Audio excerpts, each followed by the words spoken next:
When you go through this set of diagrams that schematically explains the formation of Earth from a cloud of dust, the nebula, we find a very interesting link between astronomy and geology.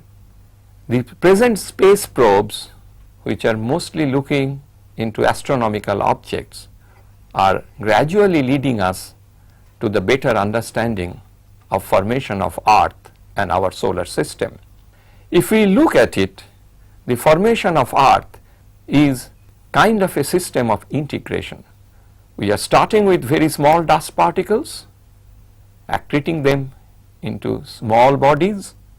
These small bodies are again getting accreted, colliding with each other, forming the planetesimals, and these planetesimals, by mutual collisions, bringing up the formation of planets.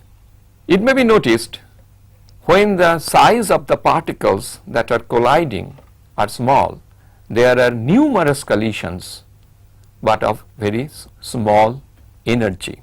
As these particles grow into larger bodies of planetesimals, the number of such planetesimals being much less than the number of the dust particles, the number of collisions becomes smaller and smaller.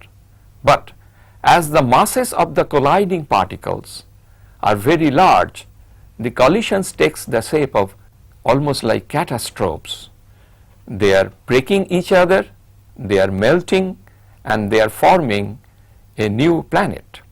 Thus we see, to understand the origin of our Earth, to know the materials that went into the formation of the Earth, we must look outside the Earth into the solar system, because it is the solar system that developed from the solar nebula, and the solar system comprises of all the planets, planetesimals, asteroids, and the sun itself having a common origin. Here we will discuss the size, shape, mass, density, and character of rotation of the planet Earth. From the very beginning, man wondered about the Earth. The primary question was, how big is it? Then came, what is the mass of it?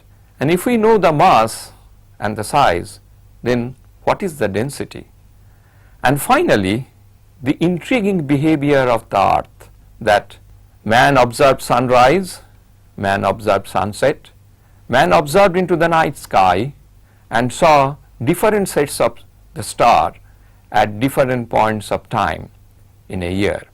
What we will do now, we will give a quick summary of the details regarding these values like mass, shape, size, density of the Earth.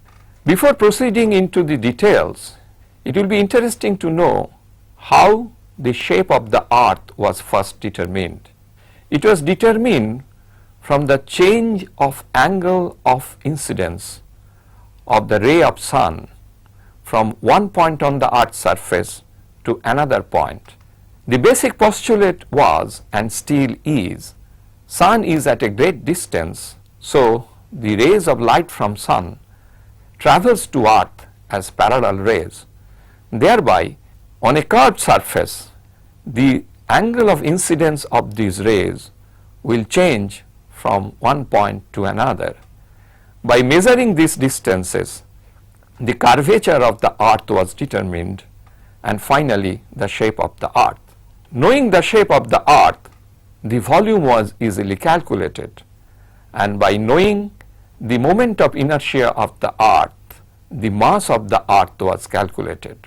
With the advent of new technology, especially the satellites, we have new data on the shape of the Earth. This data is very precise, and the data also showed the shape of the Earth does change, though very slowly and though by very small amounts. After the discussion on the numerical values like mass, density, volume, length of a day, etc., we will go back to this parameter shape and we will see what is the shape of Earth and how it helps in measuring the elevation of points on Earth's surface. Let us take a look at the table showing these values. Size of the Earth. We all know the Earth has a shape of spheroid. Its equatorial radius is 6,378 kilometers, while the polar radius is 6,356 kilometers. That makes the mean radius to be 6,371 kilometers. The shape of the Earth is that of a spheroid formed by rotation of an ellipse around its small axis. The shape of such a spheroid is calculated using a parameter called flattening, oblateness, or eccentricity. The flattening of a spheroid is measured as the ratio between the difference in the largest radius and the smallest radius divided by the largest radius. In case of Earth, this value comes to 1:298.25, that is very close to 1:300.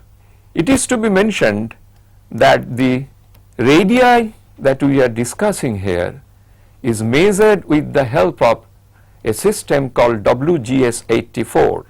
In this system, the shape of the Earth is constantly measured with the help of the satellite. This satellite-based measurement system, WGS-84, was initiated in 1984 and it has been constantly updated till 2004. It is interesting that at present we locate ourselves on the surface of the Earth by a device called GPS. The GPS also uses the same WGS-84 system to calculate the position of a point on the surface of the Earth. The mass of Earth is 5.973 into 10 to the power 24 kilograms. Mass of the core is 1.883 into 10 to the power 24 kilograms. That is, of the total mass of Earth, the core occupies about 31%. The density of the Earth varies along the radius of the Earth. The material near the surface of the Earth has the least density and material at the core has the highest density of the order of 12 to 13 grams per cubic centimeter. The average density of the Earth is very close to 5.5 grams per cubic centimeter. Simply speaking, the Earth experiences two kinds of rotational movements. One around its axis, which is referred to as the rotation, another around the Sun, which is generally referred to as revolution. We will see in this part of the session what are the values of this rotational and revolution parameters, and if there be any other kind of motion that the Earth experiences. If we can reach the pole star, that is right above our head near the North Pole, and if we can look down onto the Earth, we will see the Earth is rotating around a counterclockwise direction. If we look to the Earth standing on the plane of the equator, we will see the Earth is rotating from west to east. The Earth rotates once in a few minutes under a day, that is 23 hours 56 minutes and 0.09 seconds. This is called the sidereal period. Sidereal period refers to the rotation of the Earth with respect to a fixed position in the space. This fixed position in space is taken to be a star outside our solar system.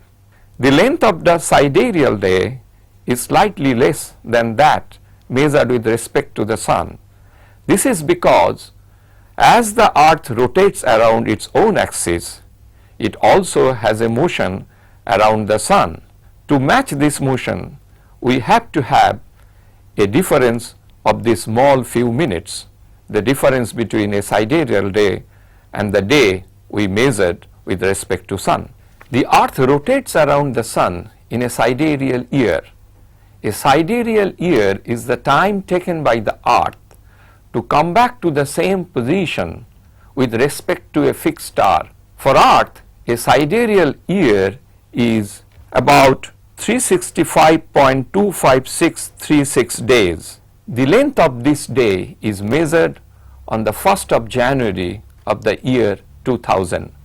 This has to be mentioned because the length of the day changes over time, not only seasonally but also over long periods. For one example is that it has been found from the geological records that there were more number of days in a year in the geological past. It implies that Earth used to rotate around its own axis at a much faster rate than at present. As the Earth gets old, it is slowing down, therefore the length of the day is increasing. As a result, the number of days in a year is decreasing. In addition to these two major motions, rotation and revolution, the Earth experiences at least three other major kinds of motion.